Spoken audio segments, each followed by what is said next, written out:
बंधुओं, ये अयोध्या कांड का 106वां दोहा है। दीन असीस मुनीस उर अति आनंद अस जाने, लोचन गोचर सुकृत फल मनहु किए विध्यान। भरद्वाज जी ने, मुनीश्वर, मुनियों में भी श्रेष्ठ है भरद्वाज जी, उन्होंने दीन असीस मुनीस, मुनीस यानी भरद्वाज जी ने आशीर्वाद दिया, और अति आनंद अस जान, और उनके हृदय में ऐसा जानकर अत्यंत आनंद हुआ। कैसा जानकर? कि लोचन गोचर सुकृत फल।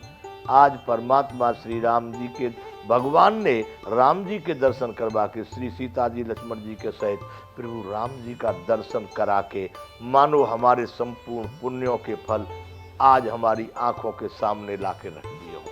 ऐसा राम जी के दर्शन करके भरद्वाज जी ऐसा अनुभव कर रहे हैं कि मानो भगवान ने जितनी मेरी तपस्याएं आज तक हुई, जितने मेरे पुण्य हुए, उन सब का प्रत्यक्ष फल दे दिया, मेरे सामने लाके रख दिया है। ऐसा राम जी को देखकर भरद्वाज जी को आनंद हो रहा है। अपने मन में ऐसा विश्वास हो रहा है कि भगवान ने मेरी सारी तपस्याएं सफल कर दी।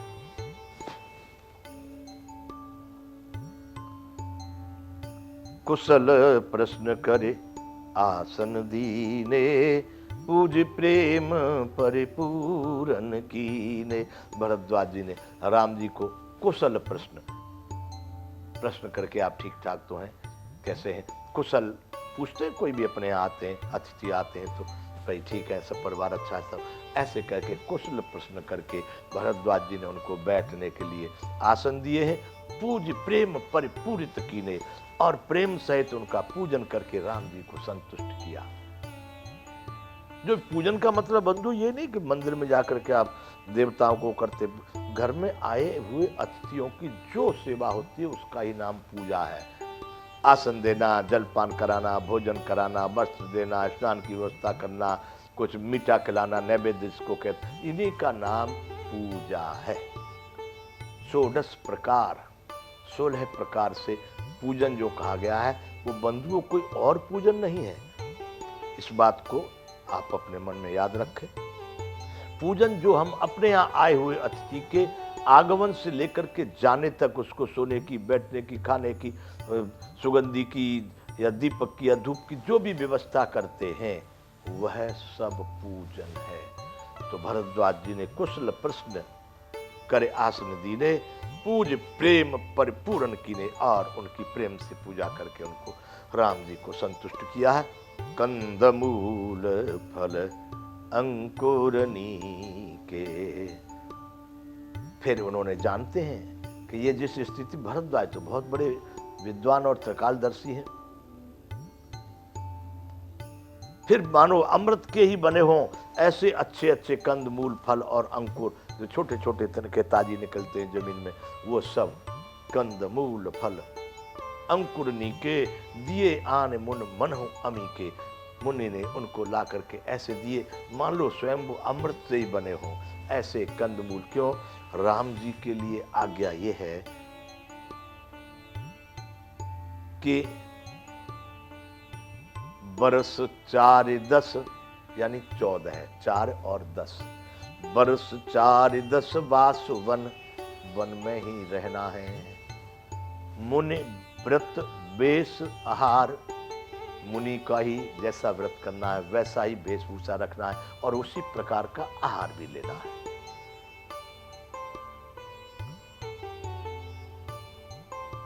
बरस 4-10 वास वन, मुनि व्रत वेश आहार। तो भरद्वाज जी जानते कि इनके लिए यही है, इसलिए उन्होंने कंद मूल फल और अंकुर तिनके जो भी खाने योग्य, जो ऋषि मुनियों के होते हैं, वही चीज उन्होंने ला करके राम जी, सीता जी, लक्ष्मण जी के आगे रख दी है। सिय लखन जन सहित सुहाए, सिय लखन जन, जन अपना व्यक्ति, कौन? निषाद राज। सिय लखन जन सहित सुहाए, सीता जी, लक्ष्मण जी और निषाद राज के साथ अति रुचि राम मूल फल खाए। बड़ी रुचि के साथ, स्वाद के साथ, प्रेम के साथ राम जी ने मुनि के दिए हुए उन जो कंदमूल फल थे उनका बड़े प्रेम के साथ उन्होंने भोग लगाया है।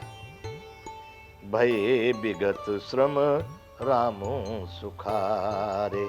आश्रम में आकर के आसन दिए, कंदमूल फल खाए, गंगा में स्नान करके आए। राम जी विगत श्रम, जो रास्ते में चलने का थकान भी हुआ हो, उस सब थकान से दूर होकर के एकदम सुखी हो गए। भये विगत श्रम, श्रम रहित हो गए। रामो सुखारे, राम जी सुखी हो गए। भरद्वाज मृदु वचन उचारे।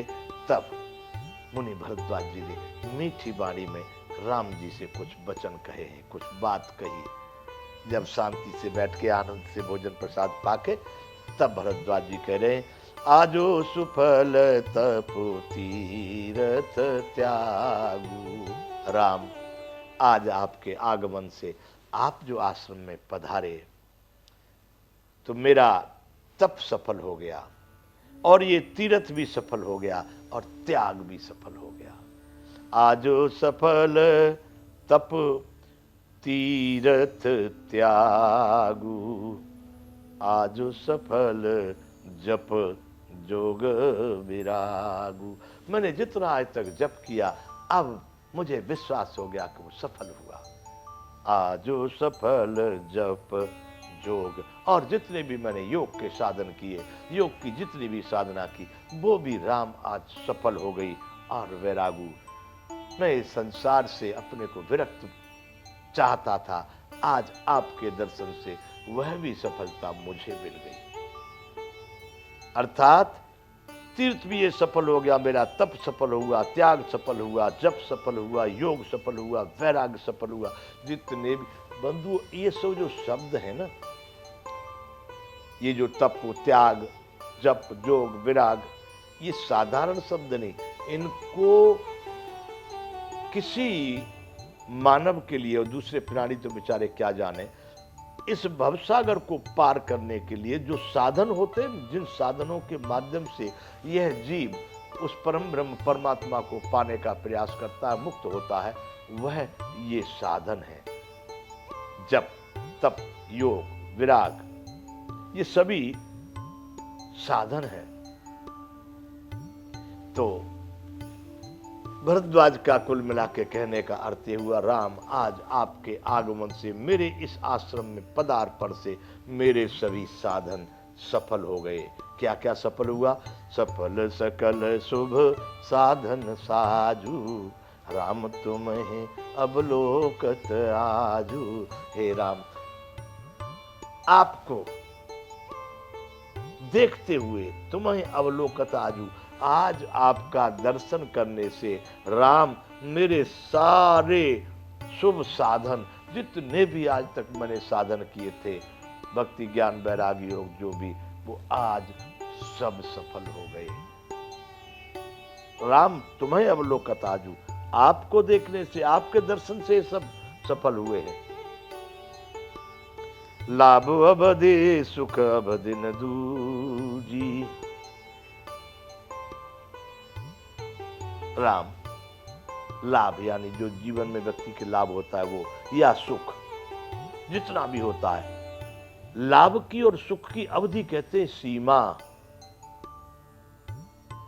ये अंत हो गया प्रभु, इससे आगे, इससे बड़ा, इससे जिस तरह से भी कहा जाए, महान कहें, श्रेष्ठ कहें, इस लाभ और इस सुख से आगे अब कोई लाभ और सुख होता नहीं। सीमा पूरी हो गई, यहां से आगे अब कोई लाभ नहीं, कोई सुख इससे बड़ा नहीं हो सकता। राम, कौन सा? तुमरे दर्श आस सब पूजी, आपके दर्शन से मेरी सभी आशाएं पूर्ण हो गई, यानी आज में पूर्ण काम हो गया। इससे बड़ा अब कोई भी सृष्टि में दूसरा लाभ नहीं होता, इससे बड़ा कोई सुख नहीं होता जो आज मुझे आपके दर्शन से प्राप्त हुआ। प्रभु राम से कह रहे हैं भरद्वाज जी,